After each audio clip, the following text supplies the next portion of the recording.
Hello friends, welcome to our channel Swati fashion. আজকে আবারও একটা নতুন ভিডিওর সঙ্গে আমি চলে এসেছি নতুন কিছু শেখাতে। আজকে যেটা দেখানো হচ্ছে সেটা হচ্ছে একটা ওয়াল পেন্টিং। আমার চ্যানেলের আগের ভিডিওতেও আমি ওয়াল পেন্টিং তোমাদেরকে দেখিয়েছি। আজকে আর একটা নতুন ওয়াল পেন্টিংয়ের সঙ্গে আমি এসেছি। জেনারেলি সবাই বলে থাকে পুট্টি করা ওয়ালের মধ্যেই ওয়াল পেন্টিং হয়, তবে আমি আমার আগের ভিডিওতেও দেখিয়েছি পুট্টির বাইরে গিয়ে প্লাস্টার ওয়ালেও ঠিক কীভাবে ওয়াল পেন্টিং করতে হবে। যদি তোমরা চাও, কারোর ইচ্ছে থাকে, সে অবশ্যই প্লাস্টার ওয়ালেও অত্যন্ত সুন্দর একটি ওয়াল পেন্টিং করে দেখাতে পারে। সেটাই দেখানো হচ্ছে এই ভিডিওর মাধ্যমে। এখানে একটি গণেশকে করার চেষ্টা চলছে। সেই গণেশটি করার জন্য ফার্স্টে দেখা যাচ্ছে, হয়তো সকলেই ভিডিওতে একটু বুঝতে অসুবিধা হলেও দেখো, যে এখানে পেন্সিল দিয়ে আমরা আগে একটা আউটলাইন ড্র করে নিয়েছি এবং তারপর বেস কালারে আমি ইয়েলো ইউজ করেছিলাম।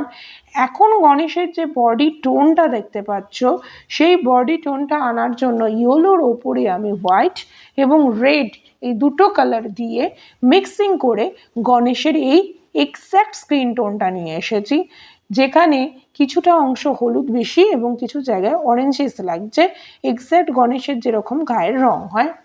এবার আসছি আমরা চোখে। চোখটা একটা ভীষণ রকমের ভাইটাল জিনিস। সেই চোখটাকে খুব সূক্ষ্মতার সঙ্গে, ধৈর্যের সঙ্গে করা প্রয়োজন। তাই প্রথমে আমরা চোখটাকে সাদা দিয়ে নিয়েছি, মনির জায়গাটা ফাঁকা রেখে দিয়েছি এবং তারপর 000 বা 00 তুলির সাহায্যে তোমরা কালো রং দিয়ে চোখটাকে ধীরে ধীরে তৈরি করবে। এবং এখানে খুব ভাসি করে বলার, যেন রংটা কোনোভাবেই পাতলা না হয়ে যায়।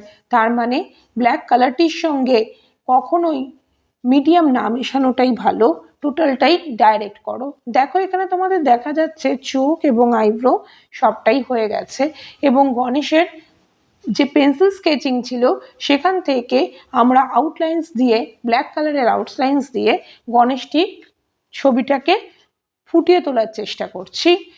এখন আসছি আমরা সুরের দিকে। সুরের দিকে আমার মনে হয়েছে গণেশকে একটু সাজিয়ে দেওয়ার কথা, তাই জন্য আমি সাদা রং দিয়ে কিছু অল্প অল্প ডিজাইনস করতে শুরু করেছি। তোমাদেরও ঠিক যেরকম মনে হচ্ছে ঠিক সেরকমভাবে গণেশকে সাজিয়ে দেবে। গণেশকে তো আমরা সকলেই সাজানো গোছানো দেখতে পছন্দ করি, তো সেই রকমই সাজিয়ে দেবে। কিন্তু এখানেও আবারও বলা, এখানেও সব থেকে সরু তুলিটি ব্যবহার করবে এবং তার সাহায্যেই সাজাবে। এবং আর একটি কথা আবারও বলবার, সেটা হচ্ছে এক্ষেত্রেও রং যেন পাতলা না হয়, রং যেন ঠিক থাকে। তার জন্য দরকার পড়লে মিডিয়াম না মেশালেও চলবে। এই রং পাতলা না হওয়ার কারণটা বারবার করে মেনশন করবার কারণ একটাই, রং যদি পাতলা হয় এই ধরনের দেয়ালের ক্ষেত্রে, তখন কিন্তু দেয়াল থেকে রংটা গড়িয়ে পুড়ে যাবে যেই মুহূর্তে তুমি তুলিটা দেবে। সেই জন্য আমাদের সেটা যদি ঘটে তাহলে ছবিটা সম্পূর্ণরূপে নষ্ট হয়ে যাবে। তাই জন্য বারবার করে মেনশন করা, যারা নিজেদের ঘরের দেয়ালে এই ধরনের কাজ করতে ইচ্ছুক বা করবে, তারা যেন রংটিকে পাতলা না করে ফেলো, মিডিয়ামটা না মেশানোই ভালো এই সূক্ষ্ম কাজেরগুলোর জন্য। এবং এই সূক্ষ্ম কাজগুলো অত্যন্ত ধৈর্যের সঙ্গে করবে এবং ধীরে ধীরে করবে।